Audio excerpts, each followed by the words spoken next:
ቱርክ በአፍሪካ ቀንድ አዲስ ግጭቶች በፍጹም ማየት እንደማትፈልግና በቀጠናው በስቃይ ውስጥ በሚገኙ ሰዎች ላይ አዲስ ህመም መጨመር እንደማይገባ የሀገሪቱ ፕሬዝዳንት ረጂብ ጣይብ ኤርዶሃን ተናግረዋል። የተባበሩት መንግስታት ድርጅት የሰብአዊ መብቶች ከፍተኛ ኮሚሽነር ጽሕፈት ቤት OHCHR ባወጣው አዲስ ሪፖርት በዳርፉር በምትገኘው አልፋሽር ከተማ ላይ በተፈጸመ ጥቃት በ3 ቀናት ውስጥ ብቻ ቢያንስ 6000 ሲቪሎች መገደላቸውን አስታወቀ። በደቡብ ኢትዮጵያ ክልል ጋሞ ዞን አርባ ምንጭ ዙሪያ ወረዳ በተቀሰቀሰ ግጭት 15 ሰዎች መገደላቸውን ነዋሪዎችና አካባቢውን የወከሉ የህዝብ ተወካዮች ምክር ቤት አባል ገለጹ።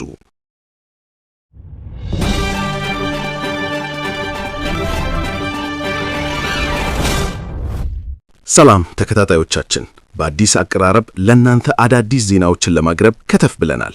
እኛን ለማገዝ ከታች የምታደርጉትን ታውቃላችሁ፣ የማታውቁታላችሁ ኮመንት ላይ ጻፉልን፣ እናሳያችኋለን። ወደ ዝርዝር ዜና እንለፍ። ቱርክ በአፍሪካ ቀንድ አዲስ ግጭቶች በፍጹም ማየት እንደማትፈልግና በቀጠናው በስቃይ ውስጥ በሚገኙ ሰዎች ላይ አዲስ ህመም መጨመር እንደማይገባ የሀገሪቱ ፕሬዝዳንት ረጂብ ጣይብ ኤርዶሃን ተናግረዋል። መግለጫ ላይ ነው።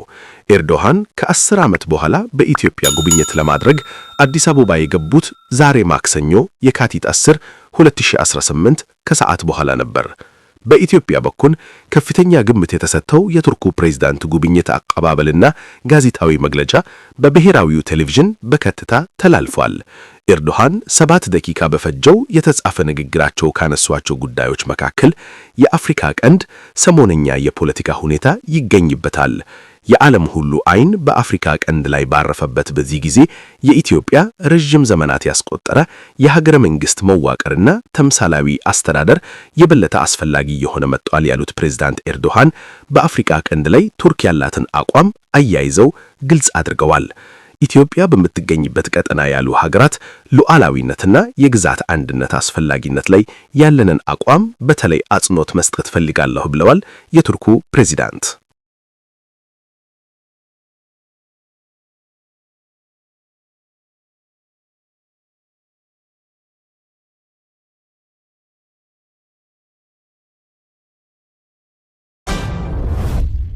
በደቡብ ኢትዮጵያ ክልል ጋሞ ዞን አርባ ምንጭ ዙሪያ ወረዳ በተቀሰቀሰ ግጭት 15 ሰዎች መገደላቸውን ነዋሪዎችና አካባቢውን የወከሉ የህዝብ ተወካዮች ምክር ቤት አባል ገለጹ።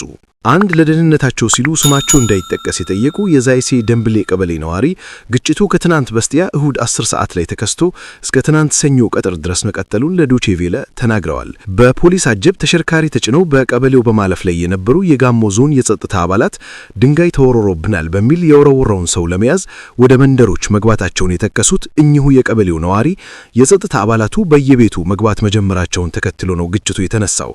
የጸጥታ አባላቱ በመንደሩ ላይ በከፈቱት ተኩስ ወላጅ አባታችንን ጨምሮ የ5 ሰዎች ሕይወት አልፏል ብለዋል። የዛይሴ የምርጫ ክልልን በመወከል የህዝብ ተወካዮች ምክር ቤት አባል አቶ አብርሃም አሞሼ የጸጥታ አባላቱ በቀበሌያቱ ከፈቱት ባሉት ተኩስ በዛይሴ ወዘቃ ቀበሌ 7 እና በዛይሴ ደንብሌ ቀበሌ ደግሞ 8 ሰዎች መገደላቸውን ተናግረዋል። ዶቼ ቬለ ተከስቷል የተባለውን ግጭት አስመልክቶ ምላሽ ለማግኘት የጋሞ ዞን አስተዳደርንም ሆነ የዞኑን ፖሊስ መምሪያ ኃላፊዎች ለማናገር ያደረገው ጥረት አልተሳካም።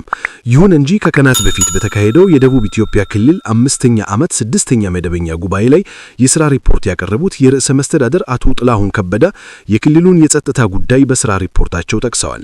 ርዕሰ መስተዳደር ጥላሁን በስም ባልጠቀሷቸው ነገር ግን በአንዳንድ የክልሉ አካባቢዎች ባሏቸው ስፍራዎች ላይ ከአደረጃጀት ጥያቄ፣ ከማንነት፣ ከሃይማኖት ጽንፈኝነትና ከመሬት ወረራ ጋር በተያያዘ ግጭቶች መከሰታቸውን ተናግረዋል። በግጭቶቹ በሰውና በንብረት ላይ ጉዳት መድረሱን የጠቀሱት ርዕሰ መስተዳደሩ የተወሰኑ ግጭቶች በእርቅ እንዲፈቱ ተደርጓል። በተፈጠረው ግጭት ምክንያት ተዘርፈው የነበሩ ንብረቶችም ለባለቤቶቹ የመመለስ ስራዎች የተከናወኑ ሲሆን ግጭት ጨማቂዎችም ለሕግ እንዲቀርቡ ተደርጓል ብለዋል።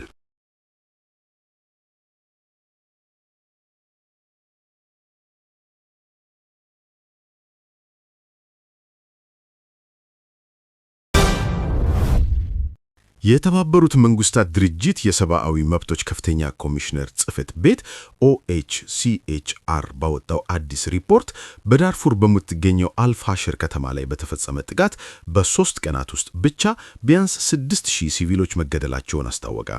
ኃይል ታጣቂዎችና አጋር ሚሊሻዎቻቸው አልፋሽርን በተቆጣጠሩበት ወቅት ማለትም ከጥቅምት 15 እስከ 17 ቀን 2018 ዓ.ም ባሉት ቀናት ውስጥ መሆኑ ተገልጿል።